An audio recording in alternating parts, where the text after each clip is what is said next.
Alep, Damas, Paris, c'est notre une francophone.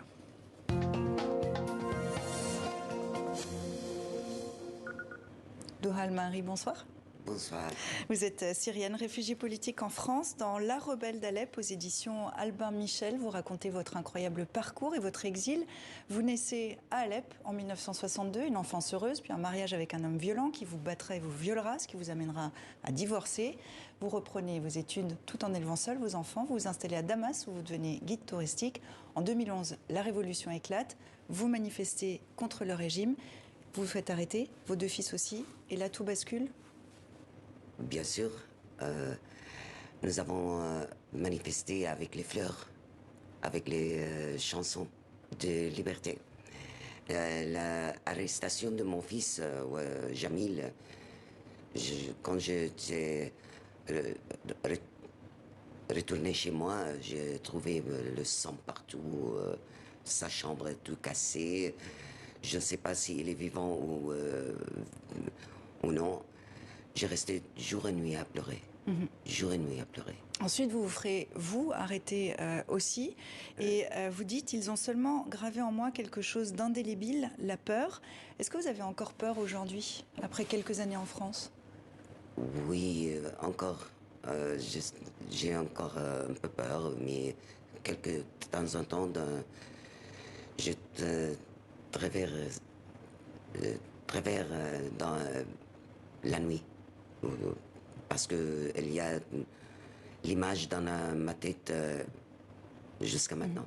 Et on précisera qu'évidemment vous avez des traumatismes, que vous avez reçu de l'aide pour ça. On précisera aussi que vos deux fils vont bien aujourd'hui, mais oui, ça fait 10 ans tranquille qu'ils sont sortis de la Syrie. Nous avons eu la chance que nous avons sorti de cet inferne, parce que vraiment inferne là-bas. Je suis plus tranquille ici, parce que j'ai recommencé ma vie de zéro. Alors on va le voir. 53 ans. On va le voir. Il faut rappeler quand même que la guerre a démarré en 2011.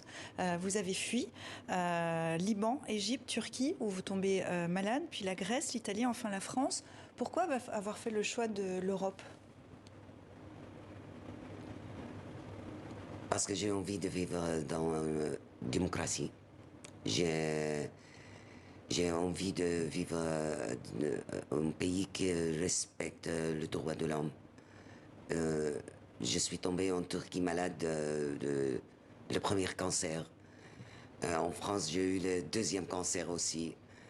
Et j'aime bien rester dans un pays qui respecte la loi et la liberté.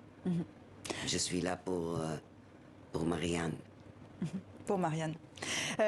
C'est ce que, une fois que vous arrivez, démarre un long parcours qui est celui de l'intégration en France. Vous êtes réinventé avec l'aide de l'association Les Champs de Beauce, qui soutient des femmes seules en demande d'asile. Votre livre est d'ailleurs coécrit avec sa présidente, Tristane de Choiseul. En 2018, vous créez votre entreprise de cuisine syrienne. C'est une renaissance ou c'est une suite logique ? Non, c'est renaissante parce que je peux faire, c'est ma culture en dehors de la Syrie. C'est la partager. Cuisine, la cuisine, oui. J'aime bien ma cuisine, j'aime bien faire la cuisine. Et,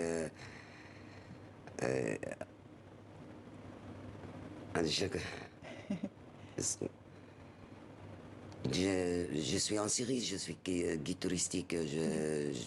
Oui, vous avez une formation d'archéologue en fait. Oui, vous êtes originaire de... J'ai travaillé avec une association c'est un couple d'archéologie en Syrie. Est-ce que vous pouvez imaginer, alors on le sait, hein, votre ville d'origine Alep a été très détruite pendant la guerre. Est-ce que vous pourriez imaginer retourner là-bas pour aider à reconstruire votre ville, Alep ?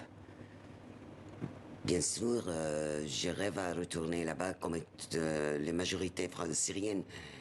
Mais non, pas du tout, absolument pas. Avec ce moment, ça très difficile en Syrie.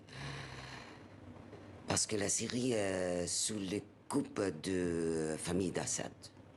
Vous rêvez de voir Bachar al-Assad en prison? Il y a eu une décision de justice en Allemagne il y a 3 semaines qui a condamné un haut officier. Vous rêvez de voir Bachar al-Assad devant la justice internationale? Oui, bien sûr. Ça me donne un peu d'espérance dans la vie, qu'il y a la justice finalement pour nous les Syriennes, pour la paix. Nous avons besoin de la paix et la démocratie et la liberté.